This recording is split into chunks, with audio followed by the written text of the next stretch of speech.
Hey, Marsha. Hi. We're going to do a pumpkin succulent, right? Pumpkin well, it's an ornamental pumpkin. I love it for the stripes and the contrast. And it's nice and flat, so it's easy to turn it into a pot. Awesome.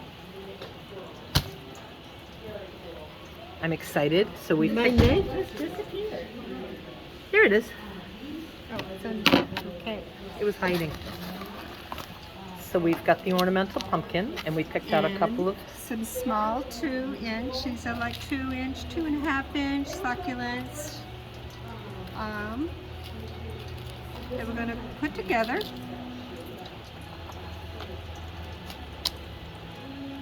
And we're going to cut out the top just like you would with your jack-o'-lantern.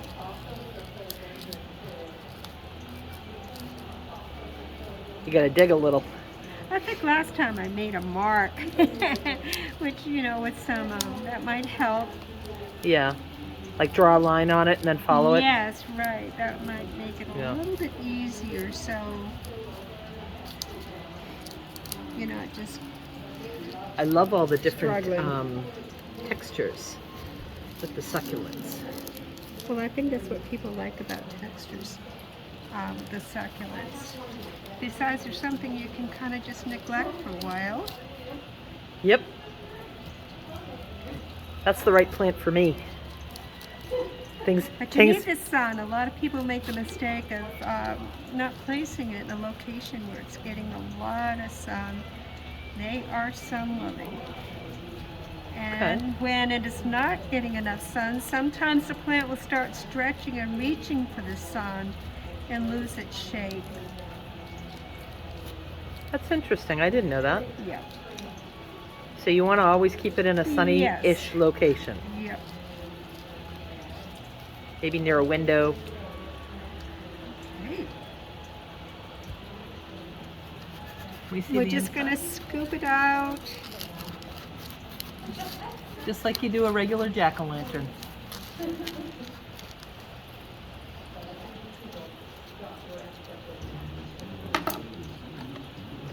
And we have these ornamental pumpkins out. Oh, we have plenty of these out. Under the shade frame. Yeah.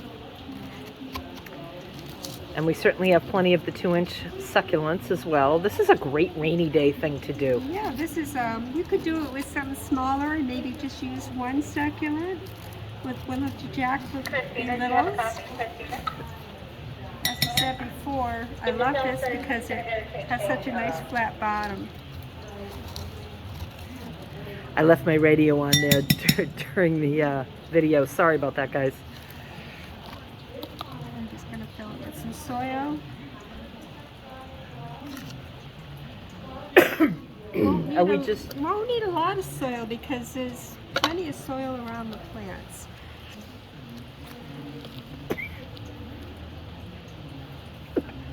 This. Don't you hate that? Oh.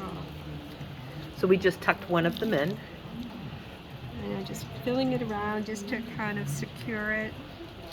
What did you call? Because once I get them all in there, it's really hard to add extra soil. So you want to make sure that the roots are kind of secure and snug there in that soil. So I just kind of press down with my finger. Okay. Because once they're all in place, there's no longer an opportunity.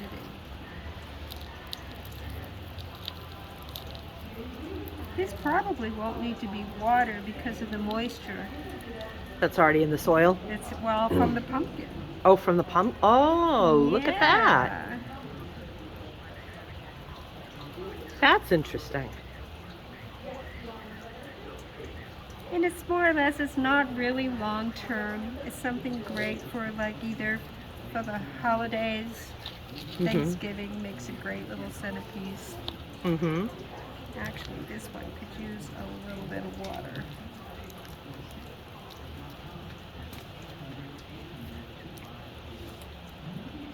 Also, too, they're much harder to plant if the soil is really dry. Once you have a little moisture there, you can kind of manipulate that root ball a little bit. Okay.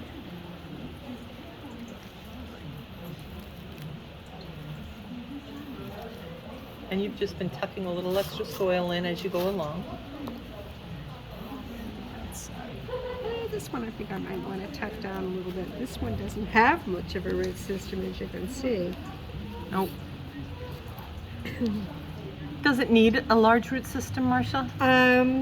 Well, that's why you want to use a shallow pot for most succulents. Most of them do not produce a really, really expansive root system.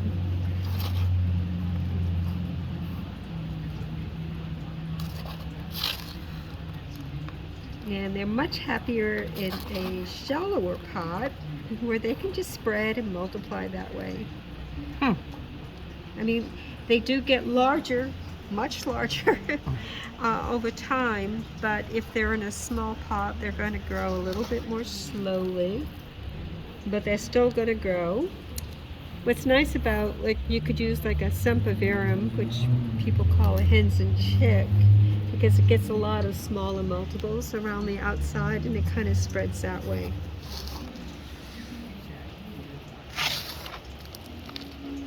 Okay, now we're just going to wipe the sides.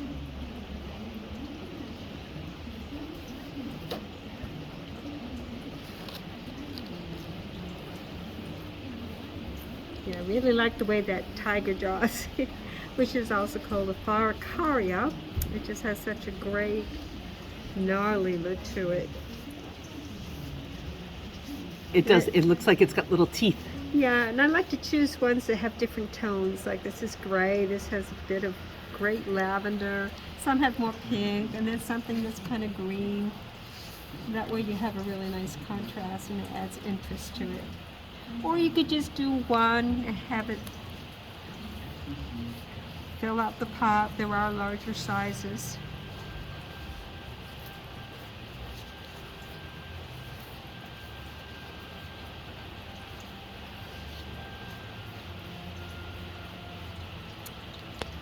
I love it. Oh, That looks terrific. Thanks, Marsha. there's your little. Yep. And it's a perfect thing to do on a rainy day. All right. Thanks for your help, Marsha. We're gonna throw this up and see if people have questions.